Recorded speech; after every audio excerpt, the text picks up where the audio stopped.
It's been 3 years since Britain's departure from the European Union, but the country's economy, including trade and investment, is actually behind its peers. Britain exited the EU on January 31st, 2020, though remained in the bloc single market and customs union for 11 more months. On that day, then Prime Minister Boris Johnson said the country could finally fulfill its potential and that he hoped it would grow in confidence with each passing month.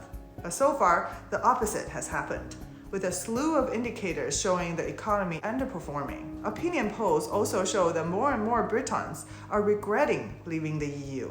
On Tuesday, the IMF said it expected Britain's economy to shrink by 0.6% this year, in contrast to predictions of growth across the rest of the G7. Britain was also the only G7 economy yet to regain its pre-pandemic size at the end of September last year. The government's own forecasting organization, the Office for Budget Responsibility, and the Bank of England also judged there to be a long-running net cost to leaving the EU. Trade and investment data both have disappointed in the past 3 years.